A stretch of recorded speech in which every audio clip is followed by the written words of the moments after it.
Feels so good to just take a moment and breathe and listen. Many times throughout our day and our existence, we forget to listen. And I mean really listen. What's going on around you right now? What can you hear? I can hear my dryer making noise. Sometimes we need to take a moment, actually, each moment, we need to be listening. So the world just seems a whole lot calmer and still when we take back our time and put that energy into listening. Like my dog's right there. Well, welcome, y'all. Thank you for joining me. Thank you for coming. It is the new year. I was debating coming on last Monday, but my energy was a bit wonky. There's so many energies that are going on around us all the time, from what we intake on the television to what we're experiencing in our jobs and our work employment. And a lot of that energy is filtering into our homes, into our relationships, and into our partnerships with our friends and our family. We want to make sure of the type of energy that we're holding inside of our field and that we're emanating out, because the energy that we emanate out affects every single person who comes into contact with us. So why I didn't do Monday's show is I was cranky. I was just cranky.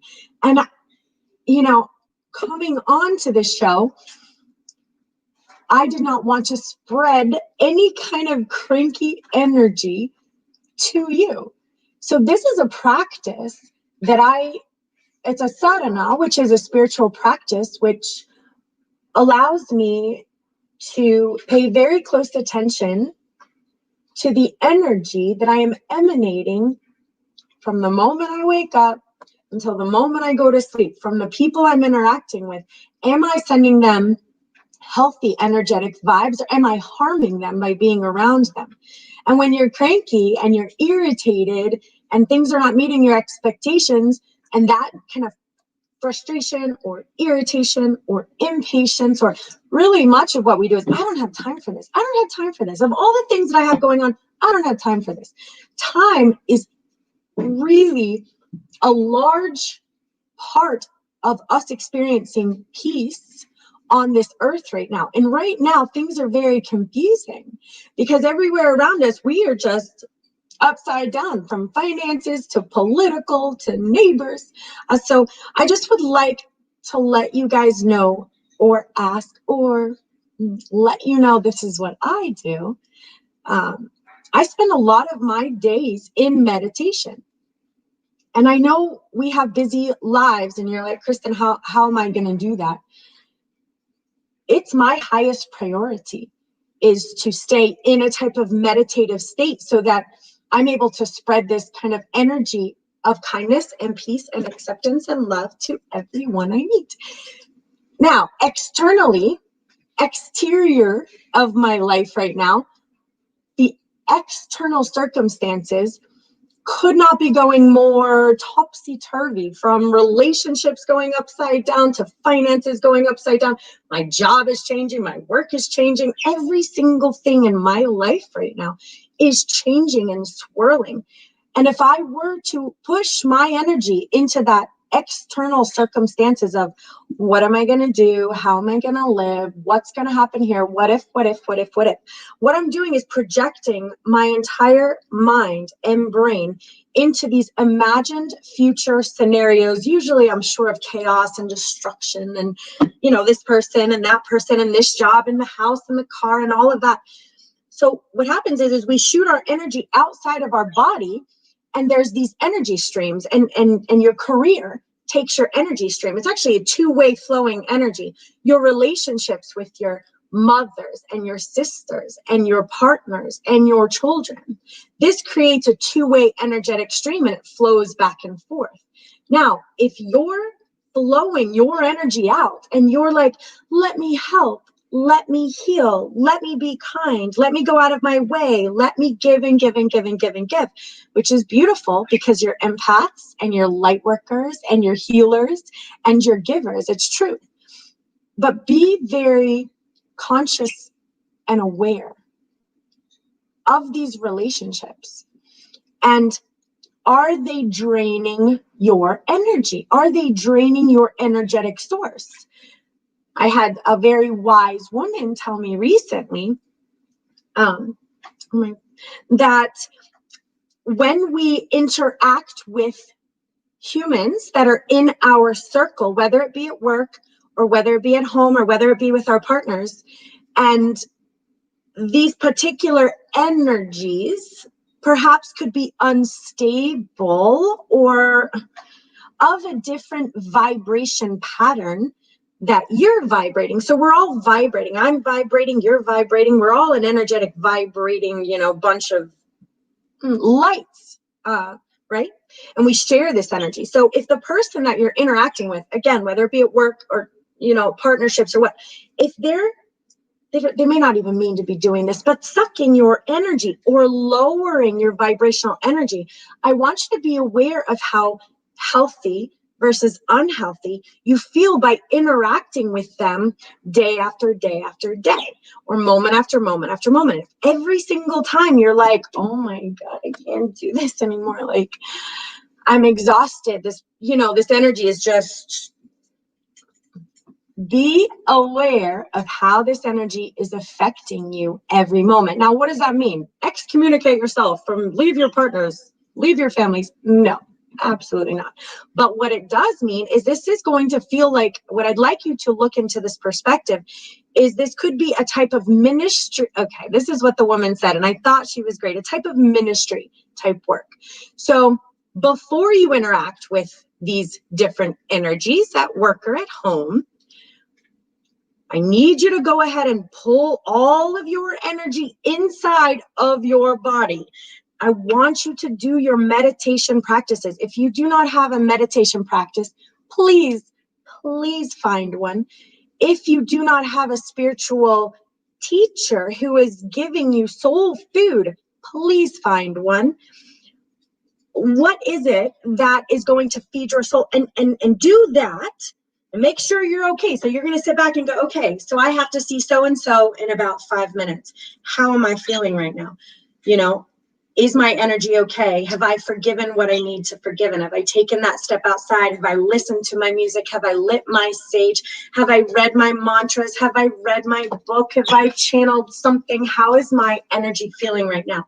And at that point, you're going to keep that energy inside of you. Now, something I also need you to know that we do is when we are now interacting with this person, we link into them like this energetic circle that goes around and around and around. It's funny, it's like a recirculating vent at an oven, inside of your house, only it's not venting outside, it's recirculating. So what that means is the moment I get around this person, whomever it may be, I filter my energy through their energy, and their energy filters through my energy. So we link it. So not only do I feel what they're thinking and I feel how they're feeling, and I also see myself through their eyes. And if this person or energy may have their own opinions about you, they could be past opinions. They could be just judgments and opinions that they formed, that they picked up. They could think everyone with blonde hair is just super ditzy, and you happen to have blonde hair. So they're instantly just going to be like, oh my God, that person's just a ditz. And everything you say and the way they look at you, and you could be reciting 3.14, pi over here, and they'd still look at you like, yeah, but she's blonde. Where'd she get that from? So I want you to be aware of how your energies are being filtered through these people. And I want you to make sure you're not staying plugged into these people and allowing them to create your identity. Because when you plug in and this person has a different view, they see you through different eyes, and you allow this person to define you because that's a type of reflection that you're looking back at, and they could potentially hurt you or damage your energy, bring down your energy, drop your field. And then when you leave, they're fine. They're going to bounce off because they're not aware of any of this. So some of us who are empaths and light workers, we're so super, super sensitive to other people's energies. Now we're leaving and we're going, oh my gosh, I feel tanked. I don't feel good. Something's wrong with my mind. Like I feel maybe unhealthy. I feel depressed, and you're not even sure where it came from or what happened. So I want you to be aware that we're filtering our energies. Okay. Now there is such a thing called cutting the cord, but which I don't really love that whole process. I mean, if you need a visual process to go ahead and disconnect your energy, please find one, do that, but make it a conscious effort. So if your work is intense, and many of us, our work is intense for us, so we're going to work every single day, and we're stressing at work, and we might be around unhealthy bosses or unhealthy schedules, or people who discredit what we do or may not hold value on what we do, and that's on them. But for us to be in this situation for 8 hours a day can be very trying to our field. So we want to make sure that we have healthy practices for recognizing when someone else's energy has infiltrated our field. Okay. And like I said, you're going to feel a type of so there's physical sensations to this. There's a heaviness on the shoulders. There's a heaviness in the head. There is a lot of times fear and anxiety of even interacting, and sometimes work can feel this way. Sometimes our homes can feel this way. When we have these pits in our stomach, I want you to all understand that these are just condensed balls of energy. Most of the time, not even your energy. You've accidentally intaken it into you, and it's making you sick. And if you don't have a way to get rid of it, it will continue to make you sick, and it will continue to affect your mind. And when we don't realize this is happening, we don't understand why, again, we're feeling low, our vibrations have dropped, we're feeling depressed, we're not sure how to make clear answers.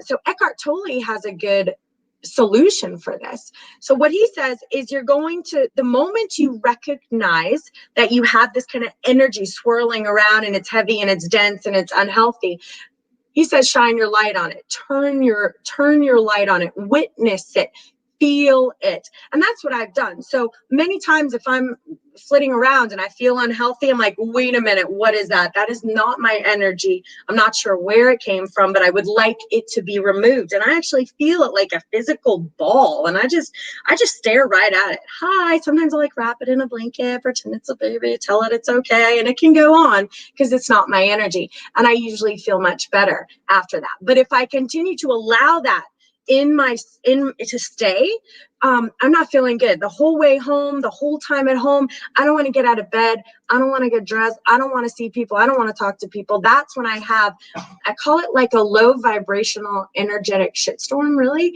And it's okay. We all experience it. We all go through it. Many of us are like, oh, I have anxiety. I have depression and all of that. Those are symptoms. Yes. Those are symptoms and manifestations of unhealthy energy trapped inside your body. And also what this makes us do is we want to do anything because we don't know how to get rid of the energy ourselves. We want to do anything to get rid of this energy. So we overeat because food is so yummy, but if we're in an unhealthy place, we're just eating to feel better, to stop that kind of pain for a second, because, you know, something so good takes our mind off of this. We're drinking alcohol, we're watching a little too much TV, so like binge watching Netflix. Okay to watch one or two, but 8 hours in, that's unhealthy behavior. Sleeping too much, these are all symptoms of a low energetic vibrational state. So I want you to be really conscious and aware of that moving into the new year, because you do have a choice. You don't have to just live, that's it. I'm, in a bad place. I'm depressed, so I have to live this way. Maybe I need pills. And it's not that I'm saying okay, so I'm going to tell you a little story about me, because I feel like it's the new year and I want to get to know you guys a little bit better. I want you to get to know me a little bit better and understand why I'm doing this, why I'm here. Because this isn't really like, oh, I'm going to do this show and this is what I want to do. Not particularly. I'm doing it because there's a greater cause, a bigger picture of healing. The earth needs as many light workers as possible right now, and the earth needs as many healers, which every single person listening to me right now, I have been told this many times. I'm going to tell you this right now. I have no questions or doubts about it. You are a light worker. You are an empath. You are probably an ascended master. You are here to heal the planet. You're here to raise the vibrations of Earth, right? So you're here listening to me because of this. And so your energy is vital to the human species and race right now, and for our survival as a species. Actually, we really are in a survival mode right now. There's many humans who believe that it's it, we're a lost cause. But then you have all these like light workers coming around saying, maybe not, but the meditation practices and keeping your energy clear and not allowing this low energy to take over your life. And as we move up this rung on the ladder, we'll hit unconditional love. But when we don't have that mental health, that energetic health, it's impossible for us to think about unconditional love right now, because we're just not feeling healthy. So there is a rung of ladder, a ladder, an energetic ladder that gets us up to feeling that way. I can tell you what it is kind of quickly. If you want to write it down, or this video will be on YouTube. So a lot of this information since the 21st of December, I've had so many downloads and downloads and downloads and downloads. They're coming through so fast. I've channeled and written some of them. Even that's been an interesting experience. So I think what I'm going to do is start making more videos with just information as it comes through, and it'll be on YouTube. So if you want some more information, I know a lot of people have said, well, Kristen, what do we read? Who do we talk to? How do we develop these gifts? What do we do? And I keep sending it to everyone else. And I'm like, I've been doing this for so many years now. I need to maybe get all this stuff in my brain, out of my brain. So I wanted to tell you a little bit of a story about why I'm here. And I've told this story once before, and I told this story to a group. But aside from that, I haven't shared this a whole lot, So here we go. About, I want to say 12 years ago, maybe about 12 years ago, I had a complete mental breakdown. Like a real mental breakdown. And you hear about it like, oh, mental breakdowns, but I don't think anyone fully understands what it means to have a complete and total mental breakdown. It's fascinating stuff. Literally, my brain just broke. And what it means when your brain breaks, because I've been there, is I could no longer make any decisions. I no longer knew how to get up, to get dressed, to brush my teeth, to shower, to take care of my children. I could do nothing at all. So I went to sleep. I went to sleep, and I said to my partner at the time, I managed to say one sentence I remember, And I said, I cannot take care of these children. There are 2 of them. And he knew, obviously, but I wasn't making any sense. And I said, you must care for them. I'm sorry. And I went to bed. And I did not get out of bed for, I couldn't tell you how long.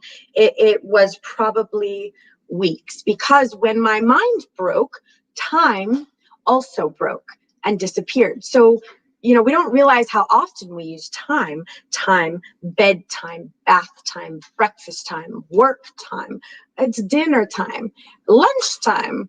It's time for this and it's time for that. Well, all of that just disappeared, completely blew out of my mind. So there was no more time anymore. So I want you to just even ponder on that for 1 second. If time did not exist in your world.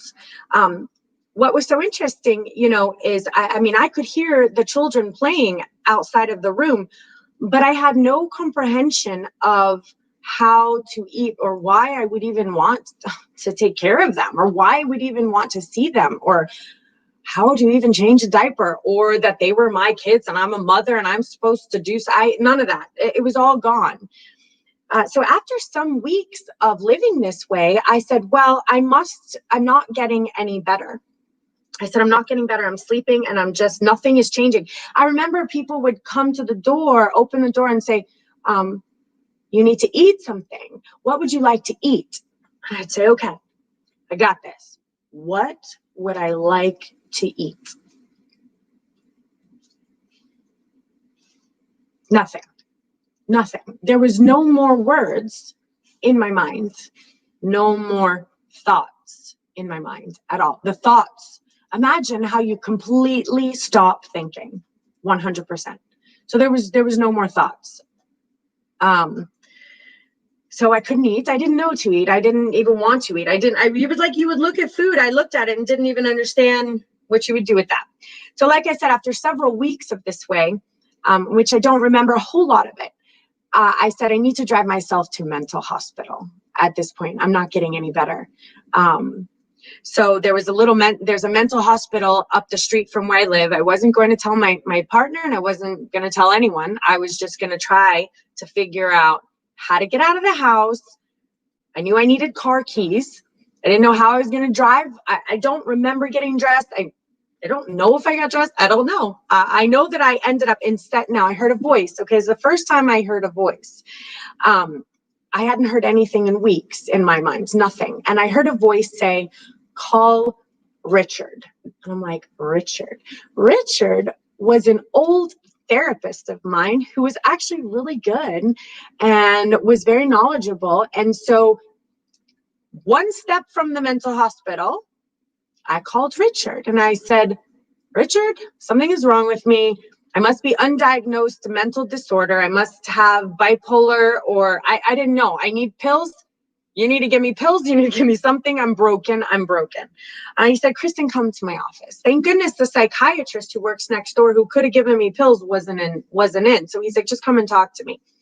And what he had explained that happened to me on that day was beautiful. And I needed to hear it, because I had explained what had led up to it. It was a series of blows, a series of, oh my God, I can't believe that just happened. Oh my God, I can't believe that just happened. Oh my God, I can't believe that just happened. So it was just like, and then finally, when the last thing happened, I lost it. So what was amazing is that he taught me that I was placing so many expectations on these situations and on these people and on life. And when none of them were met, over and over and over and over, and I gave and I gave and I gave and I gave again and I gave. I mean, I cannot tell you, I gave to everyone. So it'd be like, you only have 1 sugar cube left. I'll be like, you can have it, which was fine. I was fine like that. But what had happened, I guess, when I turned around and I needed something, I found there was no one there to give me anything back. And that's their right. That's their right to not give you anything back. I had placed those expectations there and they broke me. They broke me. But it was an unhealthy mind pattern that I was in, very unhealthy. And thank God that's all gone. It's interesting because it's such a past for me that I I don't go back there pre-breakdown. I have really minimal memories of what happened back then. It's fuzzy, but past and future erased from my mind as well and has not returned. So even to this moment right now, I don't hold past in my field because it's actually unhealthy energy. And now after all of my energy had drained out of my body, I had a full mental breakdown. I had no energy left to give anyone. I literally had nothing inside of me. I had bled my soul dry. And I feel like there's a lot of us are still doing that. A lot of us are still giving and giving to the point where it's like you can't give anymore. And I'm just going to tell you right now to stop. Just stop it. Stop right now, because you'll end up completely drained of all of your life force. And so instead of going to the mental hospital, Richard said to me, Kristen, you've completely ignored your little self. And I'm like, my little self, what does that mean? He's like, there's a soul, a little person, a girl, a beautiful soul inside of you. And you've completely ignored everything that she needs. And I had to digest that for a second, but that's when I understood I had given away everything. So whatever I needed, like and I know it's just a sugar cube, but maybe I needed that sugar cube for my coffee. I really needed it. And that's okay for me to need that sugar cube. And it would have been okay for me to say, no, this is my sugar cube. But at the time I was like, no, take the sugar cube. Of course, I would have never, my coffee can go without,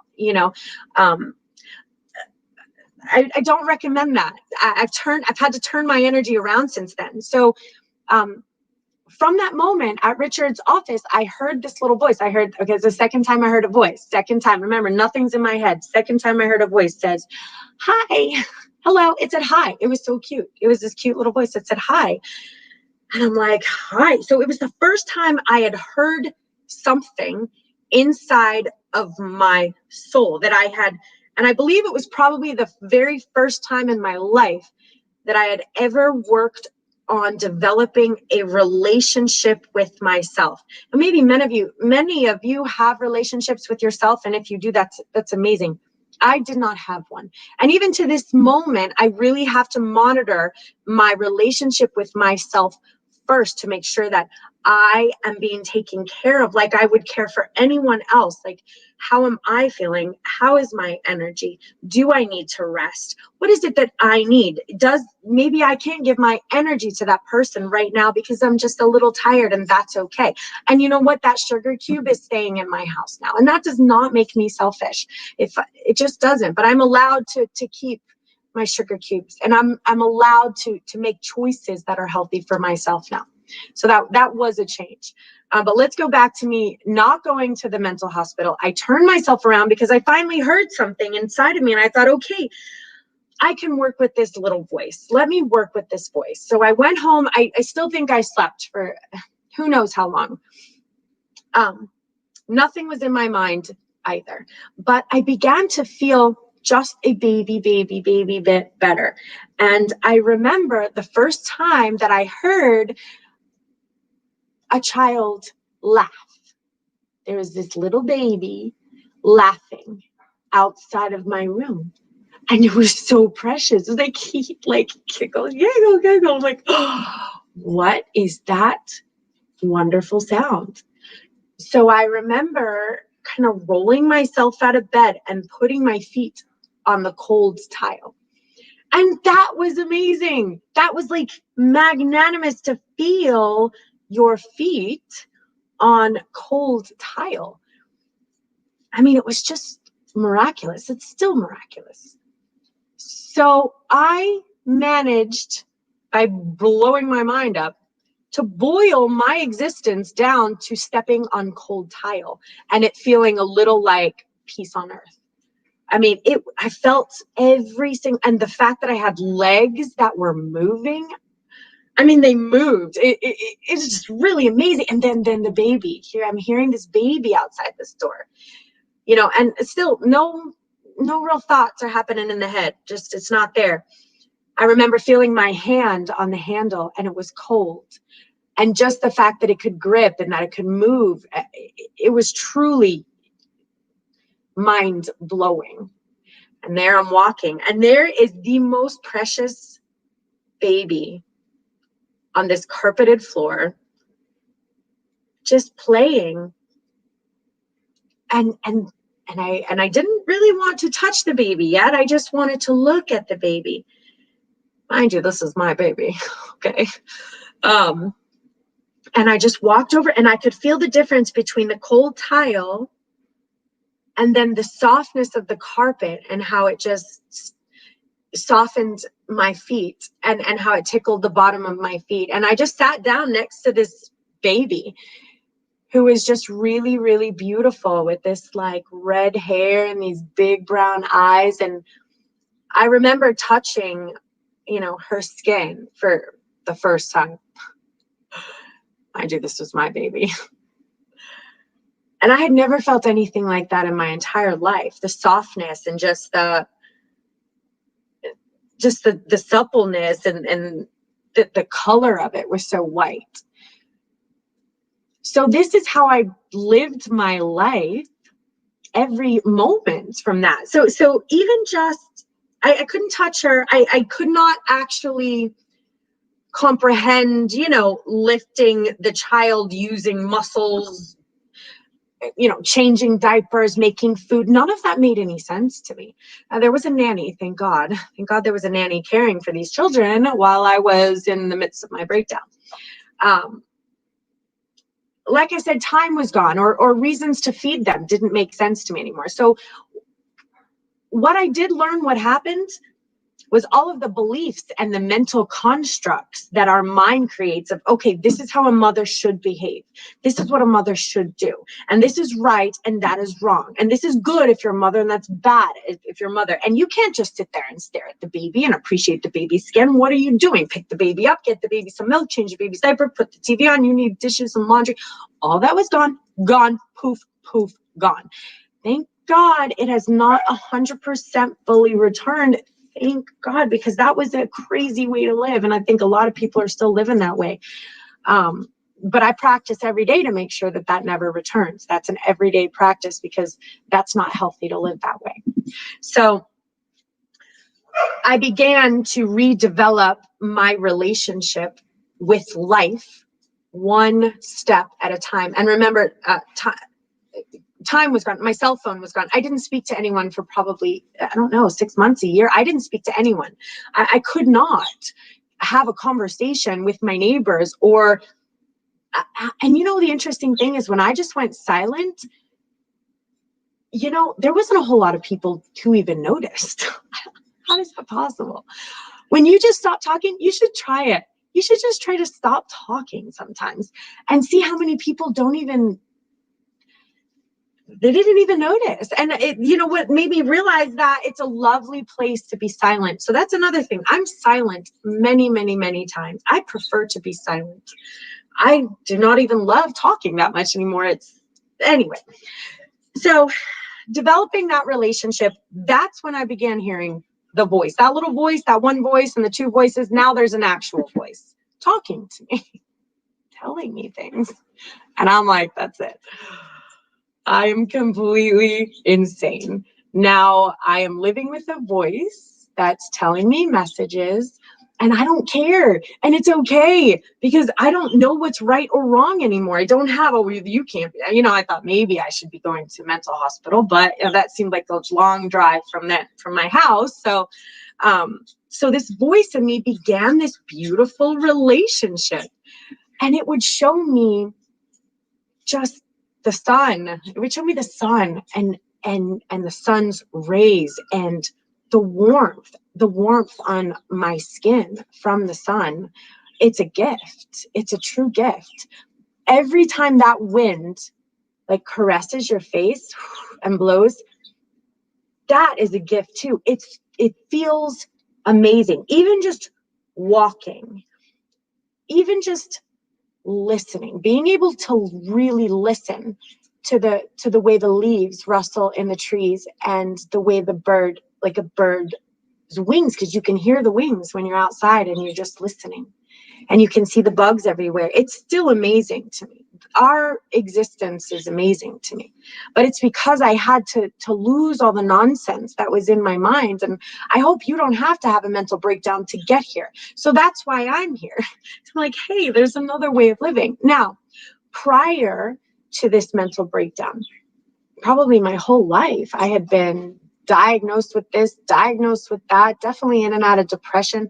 I mean, I have so many multiple suicide attempts from the time I was 14 on.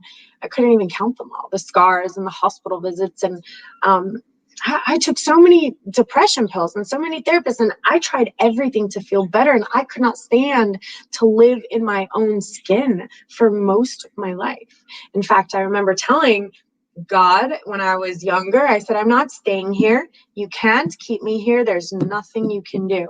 This place is not for me. Well, God gave me a baby, and that changed. So my first child came. I didn't find out till I was 5 months pregnant, and I was like, checkmate, bitch. You got me. I'm not going anywhere now because I have this child coming into this world who needs me, right? So, all right, I'm not getting off track. It's conversation for another time. So as I'm developing this relationship with this imaginary voice that's telling me things, I noticed that I've never felt more peace in my life, to the point where I'm actually experiencing peace on earth. And like, we hear about it and we don't even think it's a possible thing. And we're like, yeah, someday in the future, there might be peace on earth. But I was living it. I was really living it. Every single second that I woke up was just such a gift. It was just magnanimous. There are no words to explain it. When you learn how to boil our existence down into many moments of perfection, and Eckhart Tolle says, we can always experience what's happening exactly in front of us. Our existence is meant to be experienced through what we are seeing and touching right now. So I have this Bible, and it reminds me to tell the truth all the time, which that's a message I hear. And so right in front of me, I have a lighter. I can feel this, and my hand picks it up. I have a laptop in front of me. There's a little bird right here who keeps me present and keeps me focused and reminds me, to stay focused in my present moment. Life is right here, right now. Now, you probably read this before and heard this before, and you're going to be like, that's so great, Kristen, and you're going to give me a second, and then you're going to flash, or you're going to glitch, or you're going to shift back into here, and you're going to begin to start worrying, okay, that's ridiculous. I've taken enough time. I need to do my laundry. I need to get ready for this. I have work tomorrow. Whatever that person said to me on the phone was so rude earlier. Oh my God, someone left their laundry out here. Oh, the shoes are here. I'll have to take the trash out. There is no peace in here. In here, there is no peace in here. So, where the peace is okay. So we peripherally understand that we need to accomplish these goals. So we can't just sit here all day, even though it is beautiful too. So we do have goals to accomplish. So allow our mind to do what our mind does. It's gonna go. It's gonna make its little list. So I understand that after my show, I need to go change the laundry. And after I change the laundry, I need to set the alarms and whatnot. I don't need to worry about all of that at this exact moment. So what I would like to ask you to do is to focus on not allowing all of that future tense energy to suck up. So, for example, after my show, I will sit here for a moment. I meditate. Now, when I get up to walk, to go downstairs to change the laundry, I know I'm going there, but I'm going to feel the carpet as I get up. I'm going to feel the cold tile as I walk. I'm going to enjoy every step and every breath. I'm going to feel, even if it's the AC or the fan just caressing my skin, I'm going to smell what I smell. There's so many fun smells that are going on everywhere. There's like toast and coffee. Oh, perfume. I love smelling things. And then when I get down to the laundry room, I'm going to really feel what it feels like to put my hand on that washer and dryer. It's probably going to be cold, right?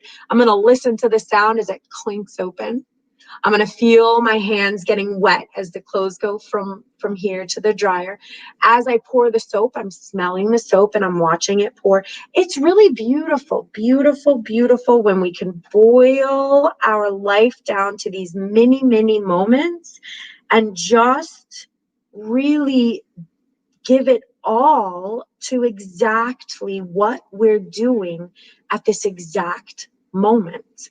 Even pouring that dishwashing, soap. That blue soap is so cool and it's so thick and it smells so good. But we're missing all of that because we're like, oh, we gotta go. Oh, we gotta go. Bam. Oh, we gotta go. We're knocking things over. We're banging into things. We don't have time for this. And someone else was supposed to have done this laundry. That's why we're unhappy, guys. I'm just going to say it. That's why we're not feeling good. It's really quite simple. It's really not all the external stuff that's going on. I mean, there's so much external stuff. And guess what? There's always going to be external stuff. There's always going to be laundry. You're never going to finish it, ever. Just accept it now. Just when you think you've done the last load, you know that there's a sock somewhere. Okay, that's just life. So even at that moment, the moment that we think, that's it, I finished all the laundry in the house, or my life is finally calm in the second externally. We all know that the moment we feel that, something is going to happen, something. And it does, and it always will. So please monitor how often you're sending your energy outside and allowing that, oh my gosh, all this stuff to affect you. Stop it all. Stop it all. Turn it around and bring it right back in here and right into this moment. It's like a razor, just razor's edge. It's like a fine razor. And to the left is like the past. And the past is all of the things that have happened all the way up until this exact moment. And you have your beautiful razor line, which is where this piece lies that I'm talking about. And then you have all of the future, all of the imagined things that you're going to do. Even the face cream you're going to open later in the bathroom. Forget it. Forget it. Stay here. You'll get there. Let your mind do what the mind does. The mind is a tool.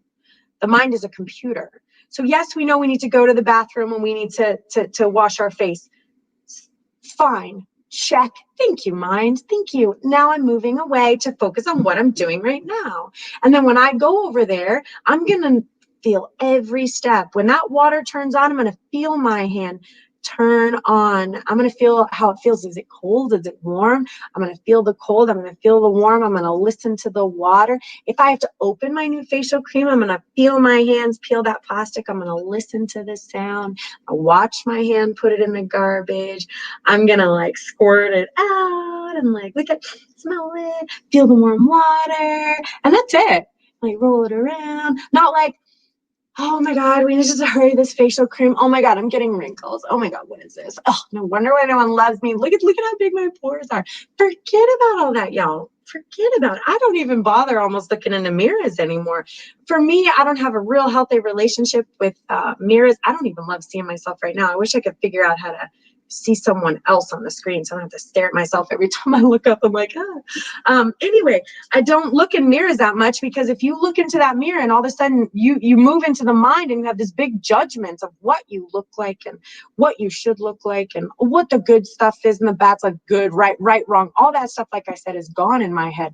So I try to stay away from those mirrors and not pinpoint or how old I am or all that stuff. So something else that was interesting that disappeared was my label of who I was as a person. All right, let me try to explain that. So a girl of this age, she's a mother, she's a wife, she's a sister, she's a daughter, she's a best friend. So many times we don't realize that every one of these has a different hat.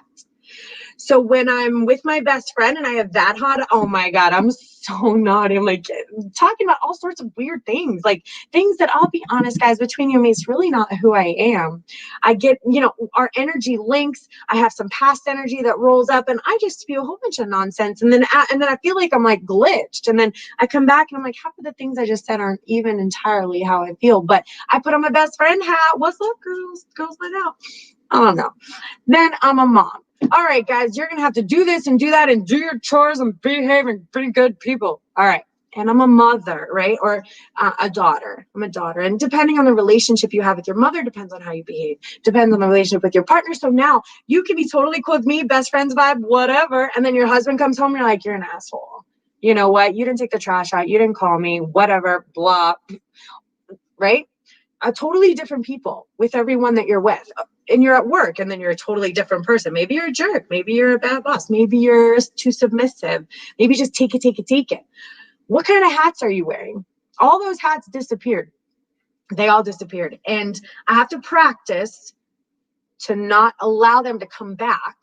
And I have to recognize them, which is just a practice, because sometimes I'll get right in there and the shenanigans begin. But then I unplug and realize, what was that? I don't even know what that was. So I get better at that, but I just want y'all to be aware of it as well. So if you're shifting your energy between who you're filtering it around, don't let that, just monitor it, right? So now who I am right now talking to you, this is why I have this. This is what I have this. So I kept saying to this voice, and I'll get to my voice thing, what do you want me to do with all this information? How am I supposed to say any of this to anyone? And they just kept showing me a Bible, and they just kept putting my hand on it and say, tell the truth. Just tell the truth. And I'm like, okay, what is the real truth? Peeled back, layer by layer, label out of my head, not filtering anything that I'm saying through you, or what you're going to think of me, or, you know, your opinions of me, or if I say that, how are you going to feel? Because that's the struggle about what I'm doing right now, is to not filter everything through your energy and then be afraid to talk. So I hold on to this and say, okay, I have to tell the truth as authentic as I can, even though maybe it's not politically correct, or, you know, sometimes it's scary saying a lot of this stuff out loud. You know, it's scary, but that's fear inside of me, and I can feel that. And that fear comes from me being scared about what you're going to think of me if I say these things. Like, I would prefer to keep all of this inside of me forever and ever. Like, always.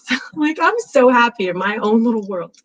But the voice, you know, has shown me many things in the years we've been together.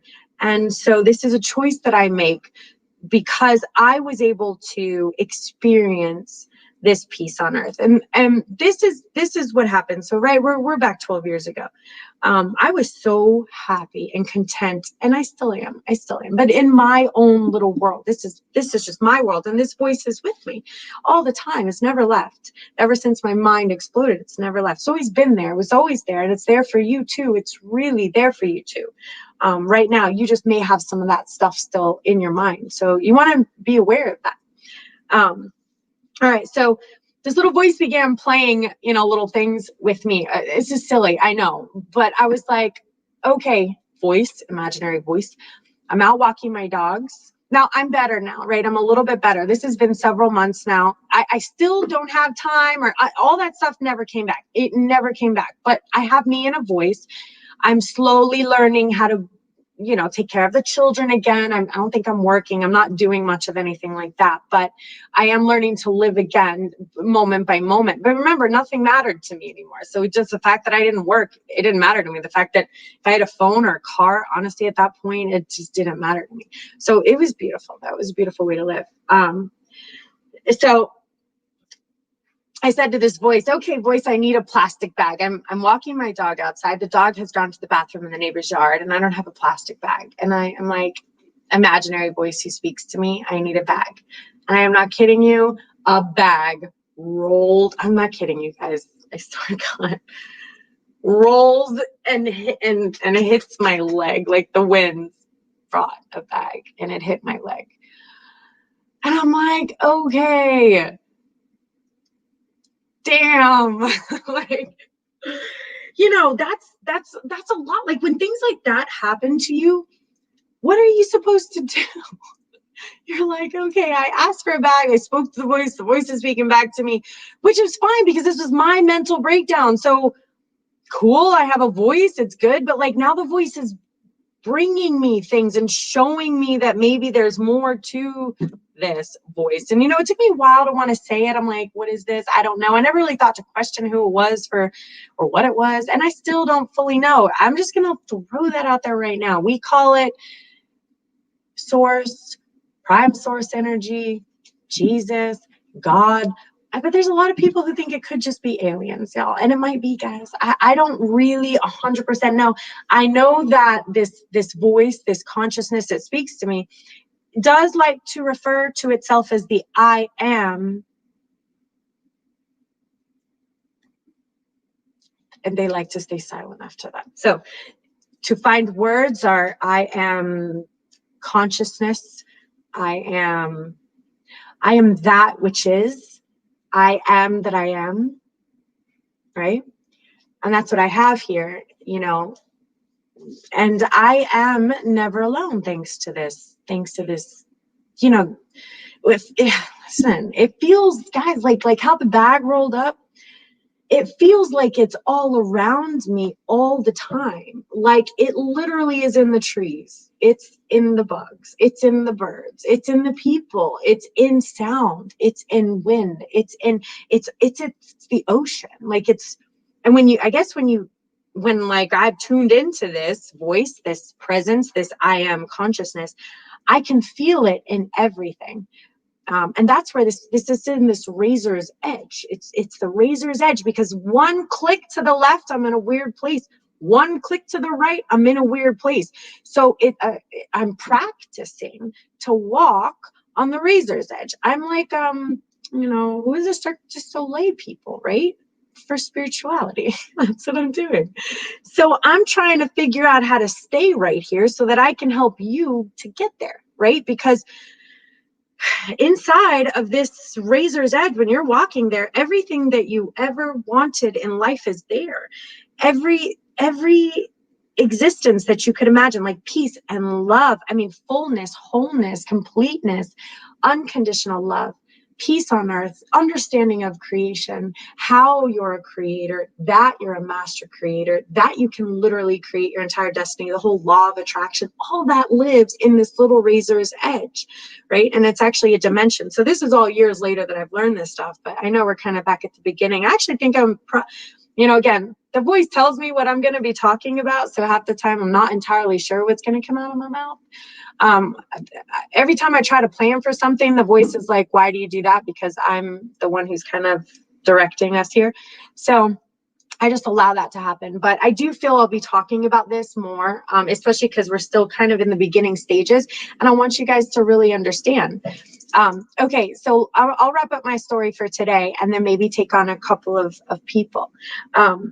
So me and the voice are getting along. Things are a little bit better. And, the talking is more and the communication is getting stronger. And the voice was telling me to do things. And I'm like, listen, you need to really validate this for me, because I could be completely insane. I need to be in a mental hospital. I'm hearing voices. I said, I should not be talking to anyone or sharing this information with anyone.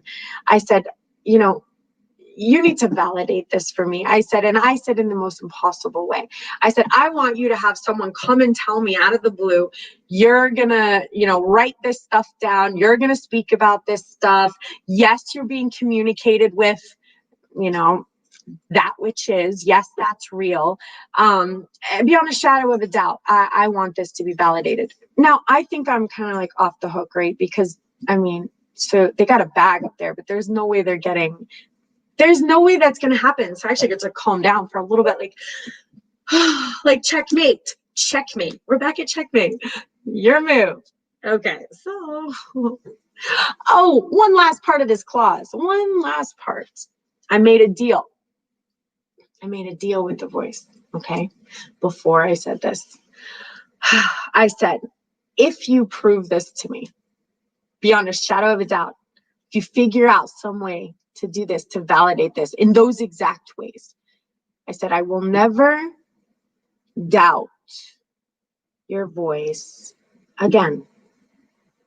I said, I'll do what you say. I will say all this stuff out loud, even though I don't want to. And I will begin to try to work with you and I will trust you. I'll trust you 100%. Okay, so that's kind of like a tough deal, kind of like a big deal, but a tough deal. Like, I know that there's no way this is going to be validated for me. So there's no way that's going to happen. Okay, done. I was good. Okay, story ends. No, that's not where the story ends.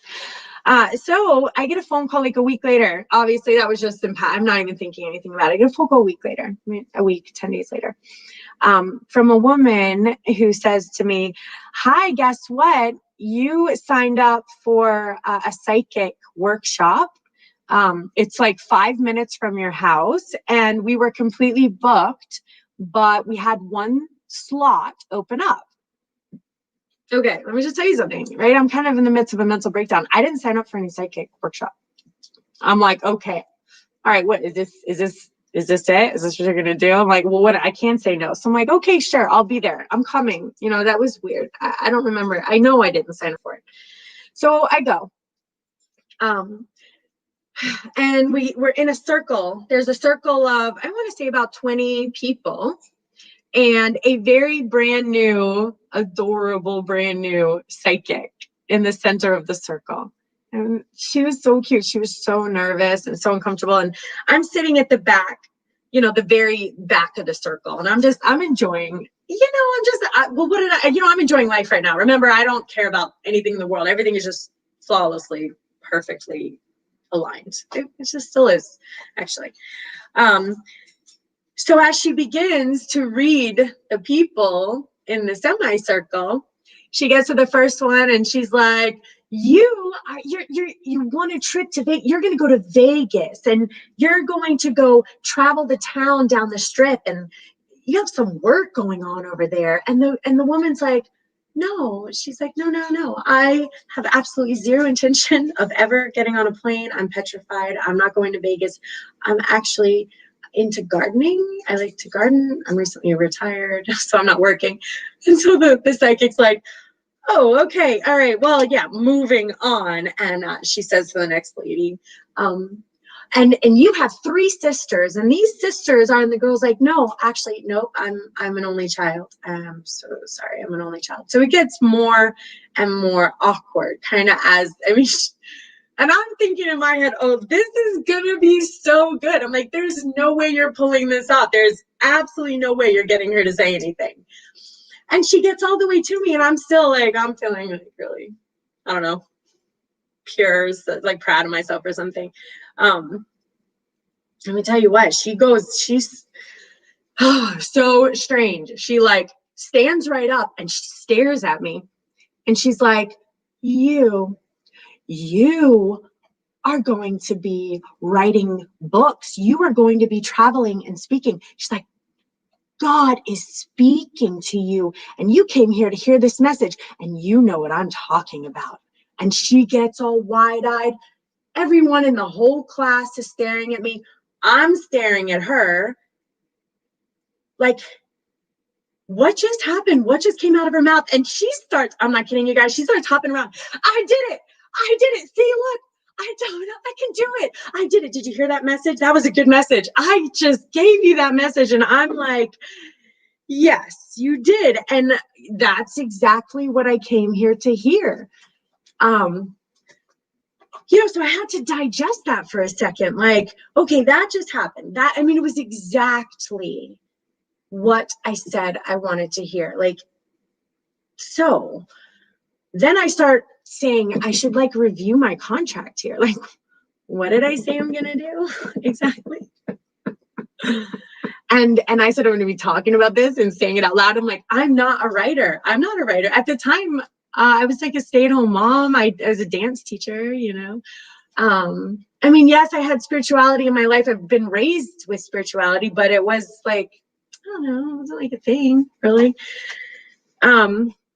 And I said, okay, so I'm not a writer. I'm not a speaker. Why me? I have a very colorful past. Good Lord, do I have a colorful past? Like, I don't want people Googling me or anything. But since then I've been trying, because you know what, I gave my word. I gave my word that this was what I was going to do. And so here I am, y'all, doing what I said I was going to do is because I said I was going to do it. Right. And so since then, I've heard many messages. I mean, the voice has never stopped speaking to me. And it's basically because I'm a great dance teacher, y'all. I'm a really, really good dance teacher. That's something that I know that I can be proud of. I train professionals. And this voice said that I'm really good at breaking down like steps, like the steps that are needed. I can break them down, and then I can break them down, and then I can break them down to a point where you can really understand them and you can learn them in a way that's not like, oh, forget it, I can't learn that because I'm giving you the whole step all together. No, I get you many baby steps and I get you there. And this voice says, this is the reason why you've been kind of allowed to see this information, or kind of we had to crack your head open to get it to you so that you can really figure out like a digestible way to teach this to people. And since that day, I've been working on this every day, every single day. Actually, every day. I opened a little studio for a little while and mainly just meditated with the voice all day long, and had tons of visions from that I'll have to share with you because they were all pretty important. I mean, I've written and written and written and written, and I've found that I do quite like writing. I have an issue with the whole authentic truth thing because like at first I was like, listen, I can't keep talking about you, God, and calling you God. I'm like, everyone doesn't like God now. They're all mad at God. Like, I can't say your name and people are going to hate me. I'm like, so I got to leave God out of it. So I tried to write like the principles of what had happened, because basically it was about what was lost. You know, I didn't have to do anything or gain anything. It was what was lost. It was all the judgments are gone. The opinions are gone. So the rights are wrong. It's all gone. So it's about what to remove from your mind, right? That you don't have to do anything else. This is what's underneath it. So since then, I'm still working on it. And I find that I'm a little better talking. You know, I do write. I'm going to get my stuff together. I tend to be able to share this information a little bit better this way. So here I am. And again, I had no idea I was even going to be doing videos, but I got a phone call from Joseph and he says, fill in for me. And the voice says, uh-huh. And I'm like, it's time, really? He's like, yeah. And I'm like, I don't want to. And he's like, no, come on. I'm like, okay. But then I have a choice. You know, I have free will. I have a choice. I can say no. I can. But it's like it's inside of your soul when it's there, and you know, it makes this existence make sense. And I understand why I'm here, and I understand why you're here, and this is part of my destiny. So sure, I could not do it and go back to watching Netflix, which is, you know, super fun too. But this is really why I'm supposed to be here. So guys, I just want you to know why I'm here, why I'm doing what I'm doing, why I'm sharing all these messages, why I have to talk to you every week, why some of the weird things that come out of my head. Because I have a contract with the I Am Presence. I've been employed, and you know, I've so chosen to make that work for me. Okay, good. I'm so glad I got that off my chest. Thank you for listening. Thank you for being here. Thank you for tuning in. I am going to bring on someone to say hi. Let me see. I'm going to bring on Janine. Hi. And I'm going to bring on Leslie. Hi, Leslie. Hold on. Let me see if I can fix my background. How's that one? That's better. Happy New Year. Happy New Year. Can I hear you, Janine? Happy New Year. Happy New Year. Thank you for coming on. Thank you for joining me in your presence and lending your energy to my energy. I appreciate that. I can feel it. Leslie, how's work? Can you hear me? I can hear you. I've worked 10 days in the last days. Okay. Okay. In the last 10 days? Yeah. Babe. I That's know. a lot. I'm here till 7 in the morning. So you sleep, you stay awake the whole time? Nope, stay awake. They don't pay me to sleep. Oh.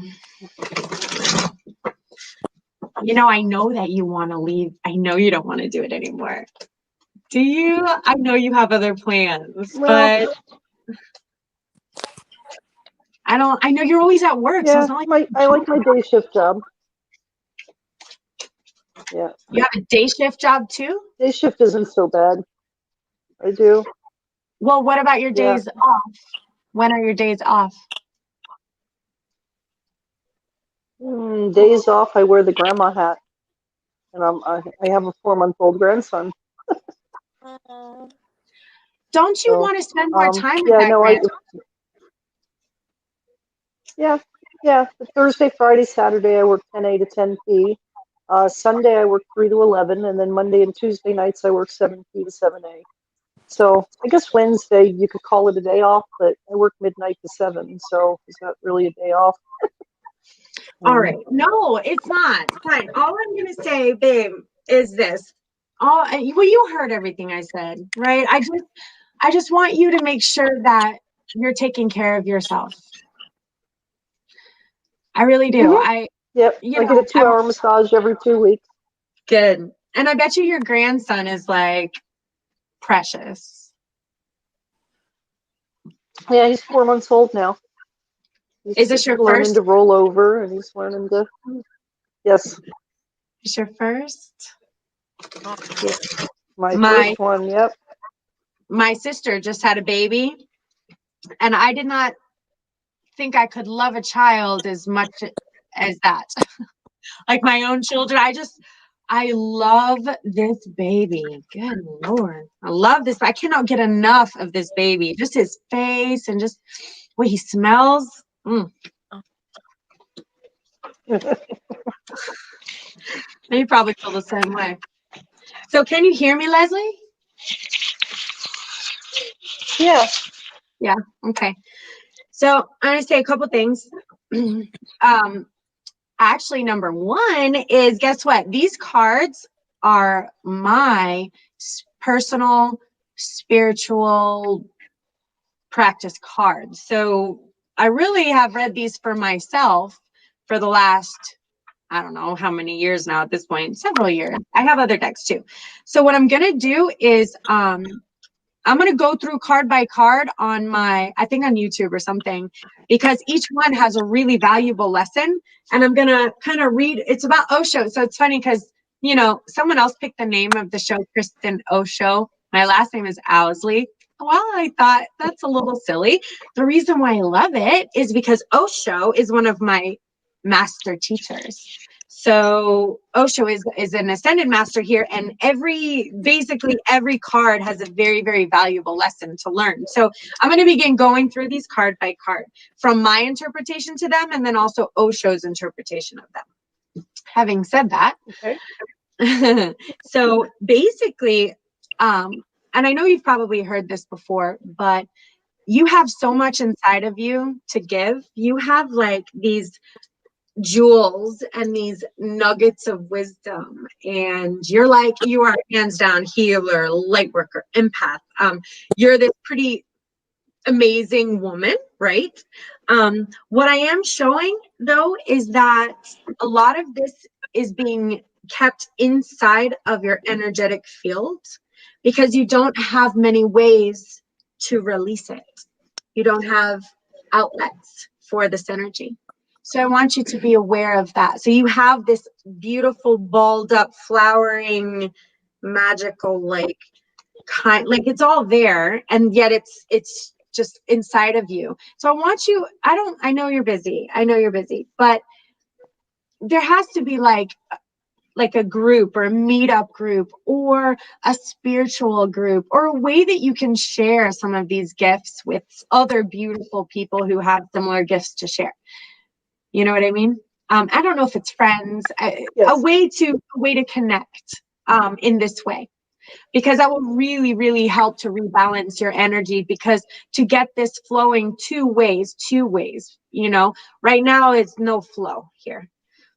Now, I do see some adventure. So it's a silly card, but what it means is there are some changes on the horizon. There's some new ideas. There's some new pathways. There's, some newness. So I want you to not be afraid of newness and to look for those doors that are opening and to allow your heart and your soul to guide you. And you know what? Tell the truth about it.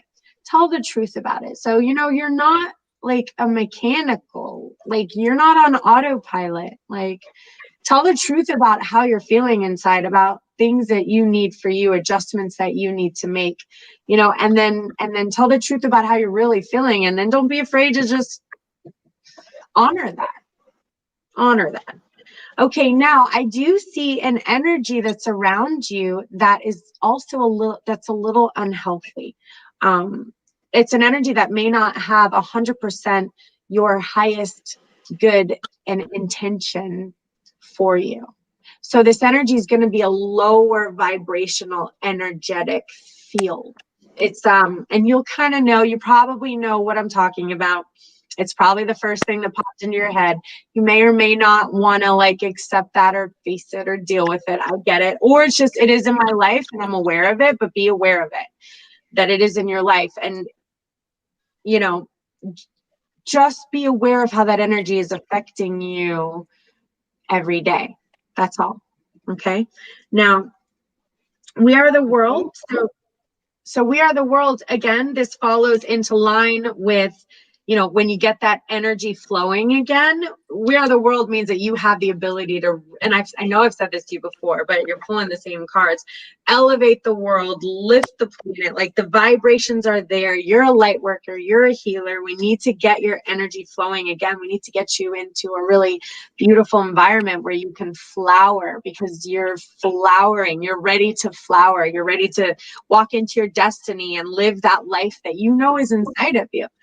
You're receiving a lot of these messages are coming through. They're telling me that they're sending you these messages, and that they, you are moving out of a little bit of a lower energetic time. So, things have been a little cloudy for a little while, but it's time that, to move out of that. So you're going to feel kind of like, again, an awakening, a blooming, an evolution, just, moving into who you are. It's like a rebirth.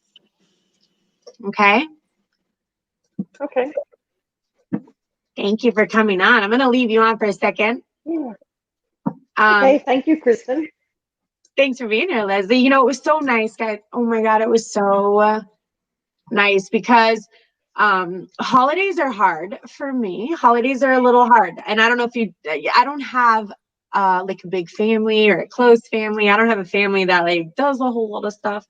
So, I'm kind of alone on holidays. A little hard for me to get through. So I was feeling so sad and a little cranky and probably a little sorry for myself all in one.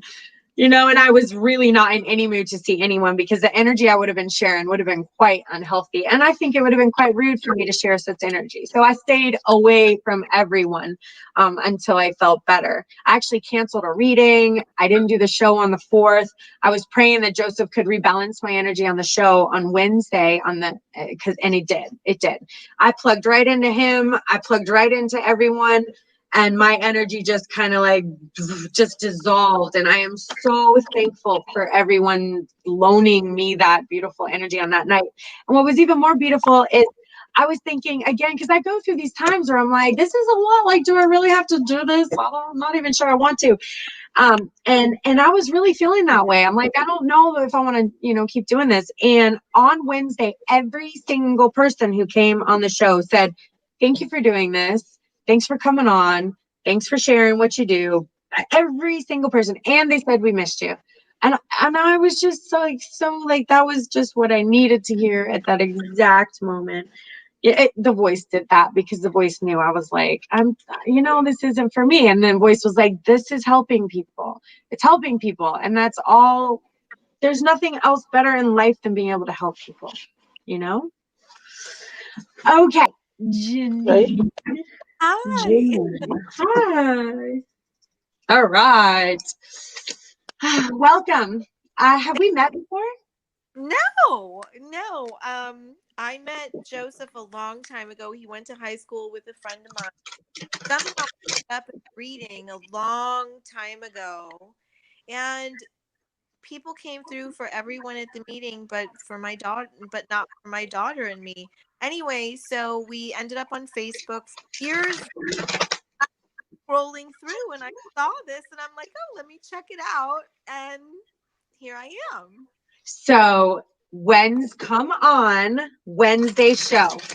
100%. And Joseph pulls through everybody's loved ones. He's like on fire right now. Like he's just on point. So I'm so excited. You know, it was almost like that 21st, something about the 21st. There were some big changes that happened on the 21st. And some kind of like energy opened and just messages are coming through. Joseph's been on fire. My guides are like, hi. I'm like, hi.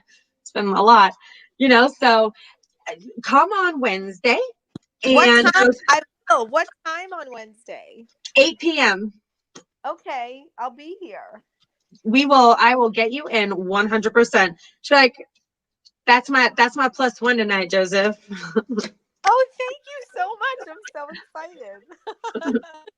I will gladly be your +1. Awesome. Okay. So I probably didn't ask you, but I should have asked you maybe before I pulled your cards. Do you want a reading? Absolutely. Okay. Good. Thank you. You're welcome. You're welcome. Okay. So,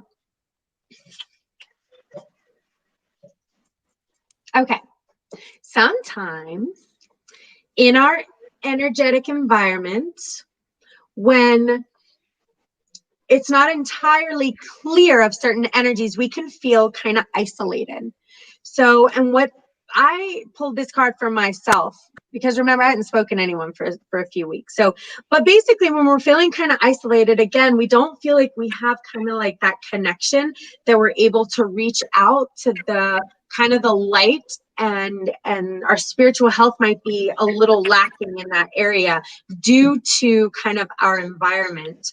So sometimes we have energies that are in our environment that, you know, can seem harsh to our little light worker soul. So sometimes the energies can come in and they can be like, all right, this is good and that's bad and that's right and that's wrong. And go do here and go do this and go do that and go do this. And it's like, oh my gosh, it's like, I feel like I'm a little bit running in circles here. You know, that energy can feel sometimes really harsh, especially for our beautiful soft souls, which you have a beautiful soft soul. So your soul is very gentle. And sometimes right now, what's around you is your chakras have closed. They're a little closed right now. So I want you to find some outlets, find some spiritual group. I don't know if it's a church or if it's yoga or if it's, I don't know, some kind of relation with some really healthy, beautiful energy. So what this is going to help is we want to kind of go with the flow right now. So when I hear going with the flow, what that kind of means is there's like a whole lot of stuff, you know, like going on around me. And it's kind of like I have a paddle and I'm trying to like paddle up the other direction.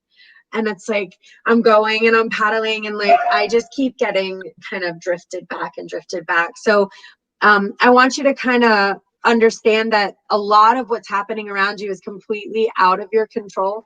So what we're going to kind of do is like meditate our way through it and like listen to some good spiritual books. You know, a lot of times when I walk around during my day, I'll have like a headphone in and I'll have some like nice spiritual stuff going on in here because the world out there is like intense. And I need to always make sure that I'm kind of keeping myself in a good place.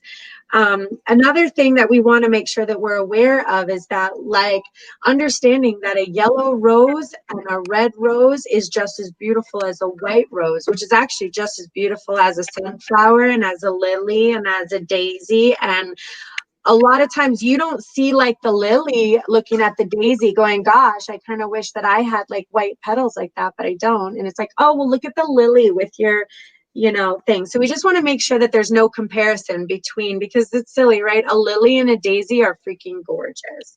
Like a red rose and a white rose are beautiful. And, you know, I was outside next to two trees and they were both so beautiful.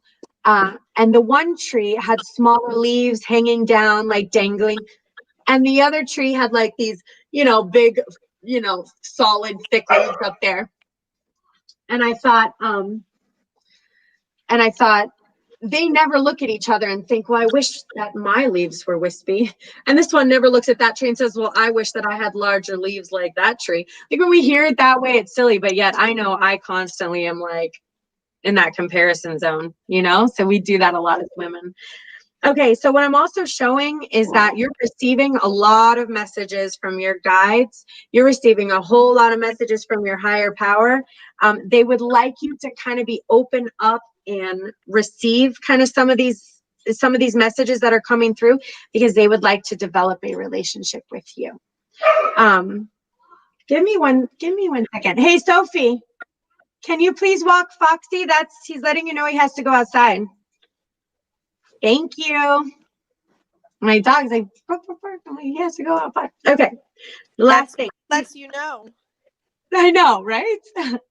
Okay. I also see you're a master creator. So not only do your guides want you to walk into this path with them and into this destiny with them and develop this relationship with them, which is like the voice, right? The voice that talks to me wants to talk to you. They're also showing me that you have the potential to be a master creator, which is also what I'm here doing. A master creator. All it means is we're practicing masters. We're not like masters. We're like practicing. We make an effort to practice, to stay connected to the voice, to stay connected to the light, to meditate, to be a source of light for others. Be a source of light for others. Because, you know, this voice, this energy, the I am presence, it's in me, it's in you, it's in all of us. And so we are reflections of each other. Now, if we're reflecting their, you know, anger in people, or we're reflecting jealousy, or we can reflect love. So like we can keep our energy based from love and tolerance and compassion and forgiveness. And so no matter what they kind of send at you, you're going to be able to balance it out with love. And that's going to be like your protection. You know what? That's my protection. Because there's so many energies coming around you all the time. And I got to keep them right there and love them anyway. I'm going to love you, but I'm going to love you right here. You know, I'm not going to allow all that into my soul anymore. You know, because when we allow all that into our soul, that causes a mind split, and then we are glitching between healthy, unhealthy, healthy, unhealthy. I mean, we all experience it. We all do here on earth, but that's why we're learning how to heal that split in the mind. And that's why we have our meditation practices, and that's why we need our physical health and our mental health and our spiritual health. We need all three of these things to be in balance.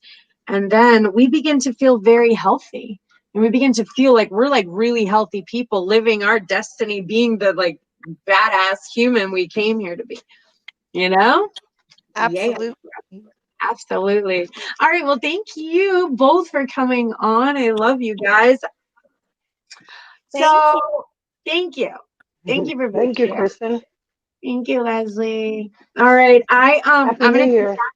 Happy New Year. Wednesday, come to Joseph's show on Wednesday.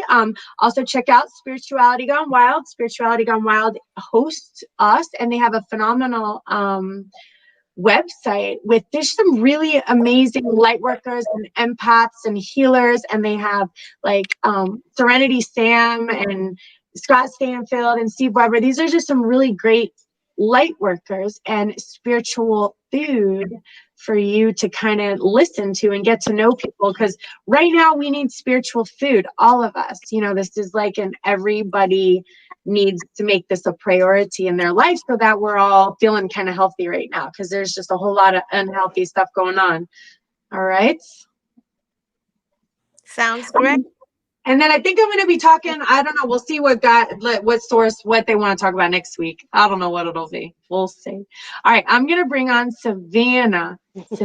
Savannah. Remove. Savannah. Hi, Savannah. How are you? I'm lovely. How are you this evening? I'm doing good. Taking a walk around the block with the dog. Hi, how are you? Are you feeling the wind on your skin? I am. the chilly wind. I want you to listen to your steps too. Listen to your feet when they move and Yes. feel the wind. And, you know, look for the shine. Source is shiny. So how like the water reflects when you're outside, look at and look at the lights, and you see how the lights all have rainbows around them, and it's kind of like shimmery. Mm-hmm. Yeah, that's when I go out and I walk, I let that universe just envelop me, from the stars to the trees. And I love to see the shiny things when it's dark. I love how the water droplets land on the leaves. I think they're so beautiful. And how the wind moves across your face. And all the different smells. I live behind a Publix, so they bake bread. Oh my goodness, it smells so good. So when I go out to walk my dogs, I use it as a time of meditation. Meditation. Yes, and I connect with the universe and with the voice and with the energy of what is, and I allow it to be with me. Especially outside, because there's, you know, it's more freeing outside. Inside, I'm practicing though, because while I go outside and I can easily pick up on the universe very fast and very quick, and I love it. I love to be outside to really experience that. When I come inside, I'm like, there's stuff everywhere.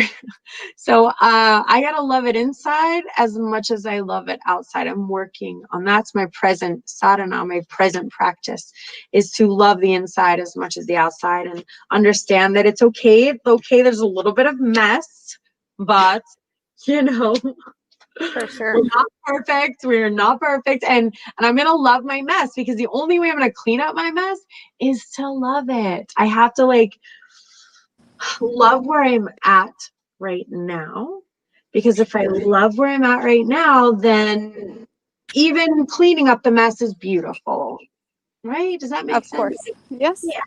Yeah, that's my practice. That's what I've been practicing. I haven't done it yet. I'm working on it. I'm still Always a work in progress. I'm not loving my mess yet. Okay. Okay, playfulness. So I love playfulness. I love it, love it, love it. And it reminds me of kind of what I just said. Sometimes we forget, sometimes we forget, because, you know, the world has so much stuff, again, going on right now, that we forget to be kind of silly and goofy and listen to music and dance silly, crazy, or like shake our heads, or like, I don't know, sit on the grass. I don't know, just go sit outside on like the outside. I don't know. Do something different, silly, something weird. Play a board game. Playfulness. We need to bring back some of that silliness. Sometimes we're all kind of like a little, you know, serious sometimes. I sometimes, I don't know if I'm laughing enough. I need like laughter in my life. Okay. So what's interesting when I see past lives come up is, a lot of the experiences that you're going through right now have carried over from your past life.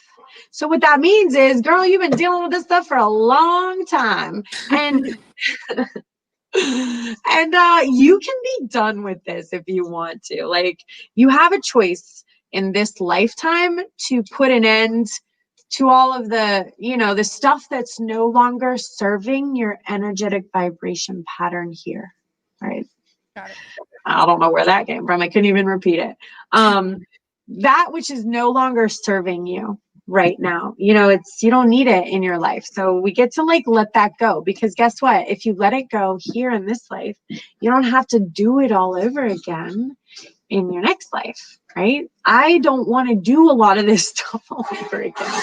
I'm working really, really hard to get all my spiritual stuff under control so that I'm not having to repeat this again. Amen. Amen to that. That's why I'm like, I'm here. I have this much knowledge. I mean, imagine starting all over again with the same set of stuff. I'm like, oh God. Yeah. Okay, I don't want to do it. I'm going to work really hard. I have now until, how old am I? I swear I'm doing it. So I'm working every day. I am. I mean, I'm a work in progress. Like you said, I mean, we're just works in progress. But I think as long as we're in progress and we're attempting to be energetically healthier than we were a second ago. And even if we fall for, what I find is when I fall 4 to 10 to 20 steps down on the ground and I feel awful, I kind of shoot back up pretty good. Like, I'm like, oh, I needed to learn all that. And I'm feeling better, like really better, like stronger now. So, you know, I hope for that.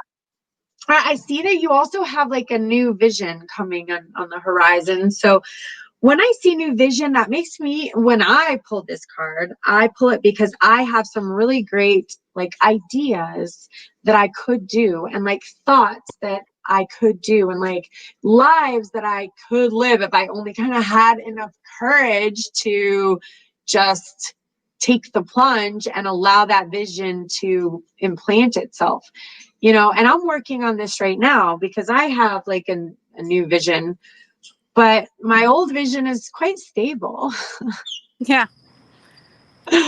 So I'm struggling between visions right now, but one of them feels really, really, really good. And the other one feels, oh my God, more of the same thing. Like, so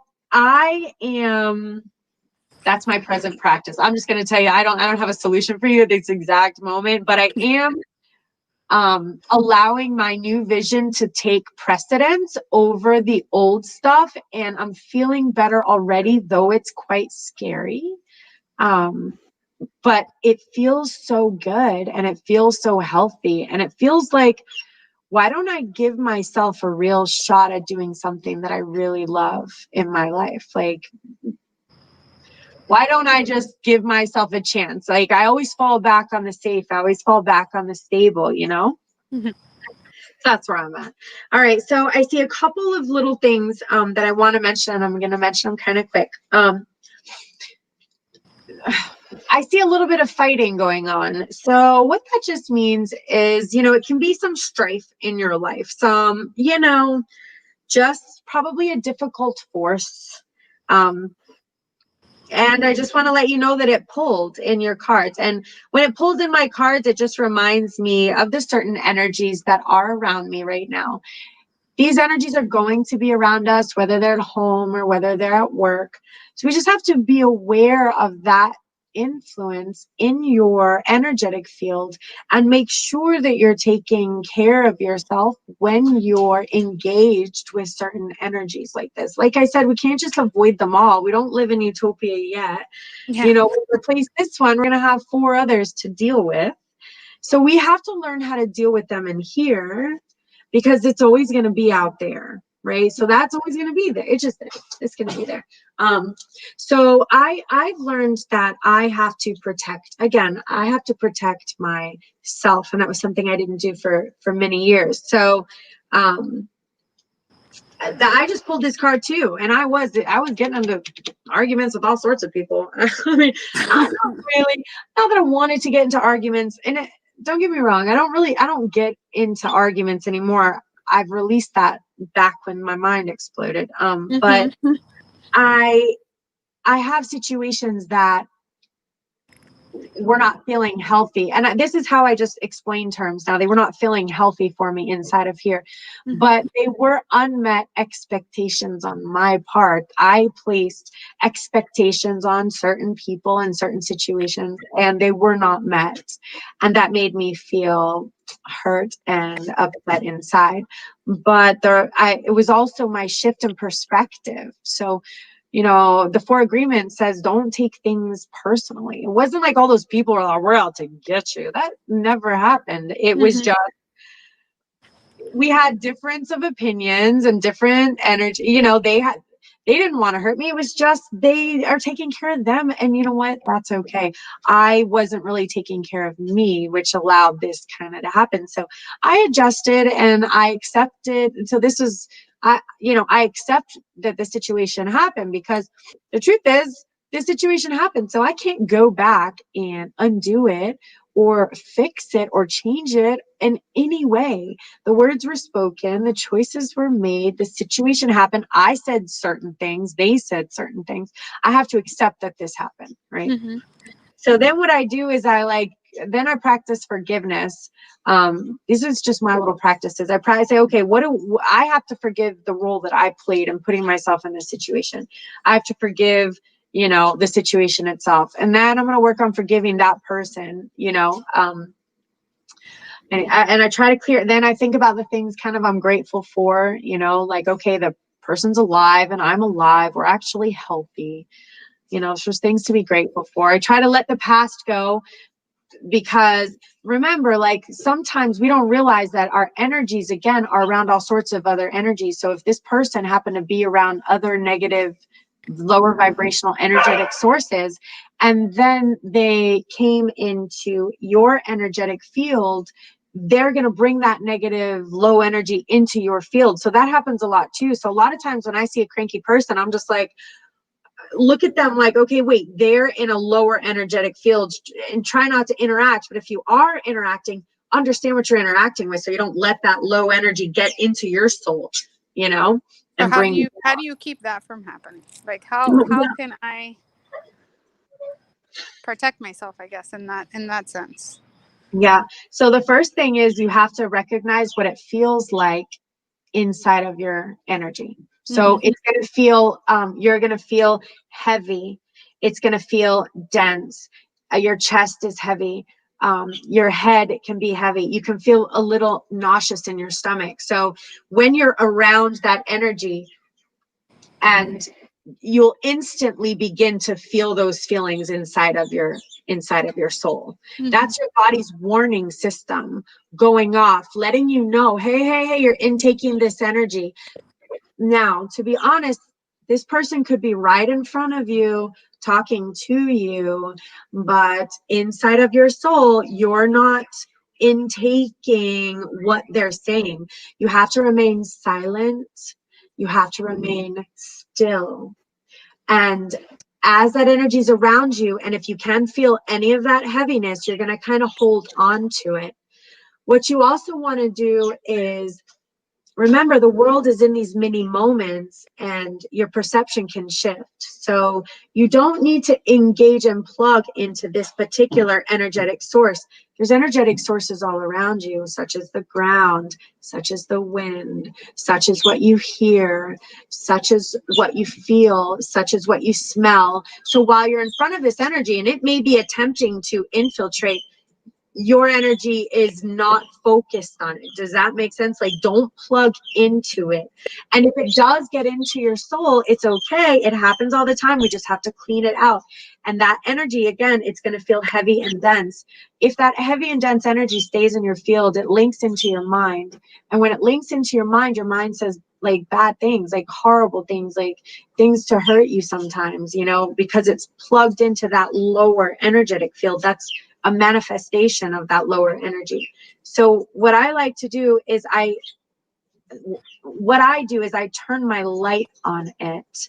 So it's like I put a flashlight on it, and I say, hi, I see you. I feel you. And it's this, and honestly, for me, I'm a visual person. I can actually see an energy ball there. But the moment I kind of put my light on it and I kind of love it, and I bring my attention and my awareness to it, it does tend to dissipate and disappear. And I also say to myself, that is not my energy, and it is not going to be in my field. Please remove all energy from my field that is not from me. That also happens as well. But remember, you need to give yourself moments to allow this to happen. Because if you're in this energetic field constantly, then you don't have any times to rebalance. But you can do it in the bathroom. You can do it when you're walking the dog. I meditate a lot when I'm driving, and I just make sure that I'm keeping my energy clear. I'm making sure that I'm like scanning it, because even a neighbor being rude to you when you walk outside puts that energy. Someone cutting you off puts that energy inside of you. Someone flicking you off, anything like that, a bad phone call. So you can imagine if you're around that energy in like more of a full-time basis, and you're not removing it from your field, imagine the destruction that can potentially have. I also have one other thing to mention. You're holding the energy of guilt inside of your field. So guilt is from past situations, right, that have happened. So remember, we cannot undo what's been done. So going back into the past is stale, cold energy. It's lower vibrational energy. We can't fix it. We can do nothing to change what happened. Nothing. We can't make a different choice. So what we can do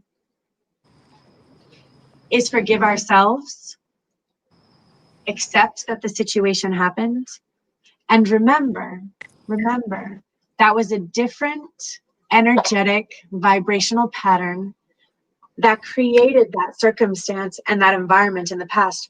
I have done thousands of things and put myself in lots of different situations and experiences that were really unhealthy for me because of a different energetic vibration pattern that was around me. But I cannot go back and dwell on the decisions that were made back then.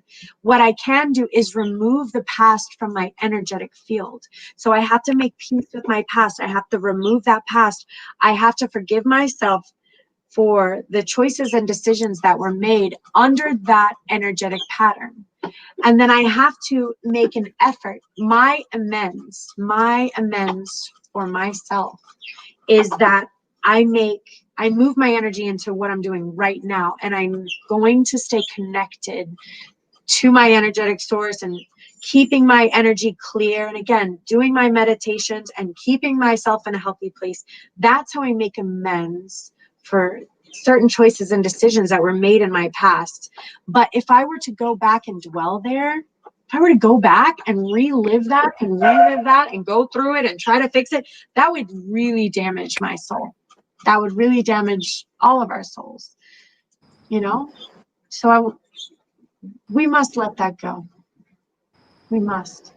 I'm not saying not to learn, right? Okay, I learned, I did. But I also learned what type of environment I was in that allowed that situation to happen.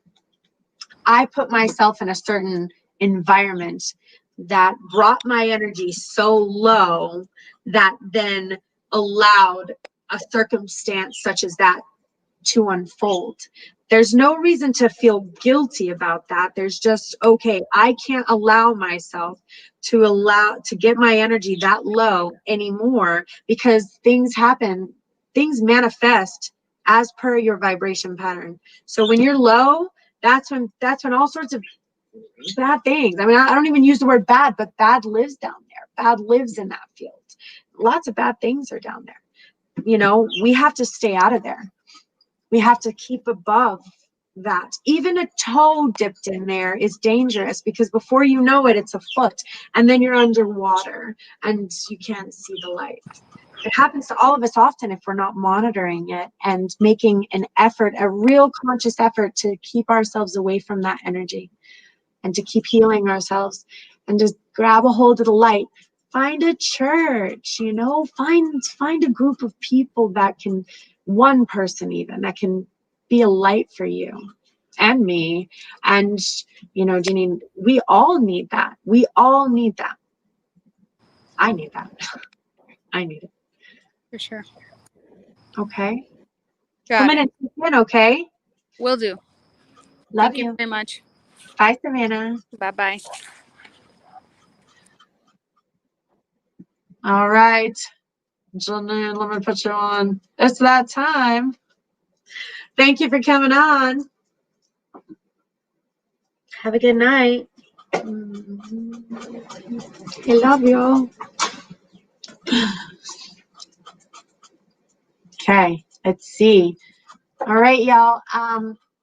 I will be, like I said, I'm going to be detailing these cards. I'm just going to randomly pull them like as we go. I'm just going to pull it.